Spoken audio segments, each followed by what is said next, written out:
கொடுத்த கட்டளைகளும் நீதி நியாயங்களும். உபாகமம் 1ஆம் அதிகாரம் 17ஆம் வசனம்.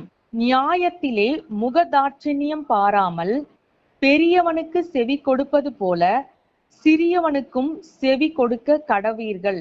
பட்சபாதம் இல்லாமல் நீதி செய்கிற கர்த்தரையே நாம் தொழுது கொண்டு வருகின்றபடியால் அவரை போலவே நாமும் நியாயம் செய்கிறவர்களாய் காணப்பட வேண்டும். நம்முடைய வீட்டிலோ அல்லது வேறு எங்கோ நமக்கு முன்பாக வருகிற வழக்கிலே நாம் பிறருக்கு விரோதமாக அநியாயமான தீர்ப்பை சொல்லாதவர்களாய் காணப்பட வேண்டும். நம்மை காட்டிலும் பெரியவர்களாயும் சிறந்தவர்களாயும் உயர்ந்தவர்களாகவும் இருக்கிறார்கள் என்பதற்காக நாம் அவர்கள் பட்சத்தில் சாய்ந்து அவர்களுக்காக நாம் பேசக்கூடாது. சிறியவர்களாய் இருக்கிறார்கள் என்று அவர்களுடைய நியாயத்தை நாம் புறக்கணிக்கவும் கூடாது.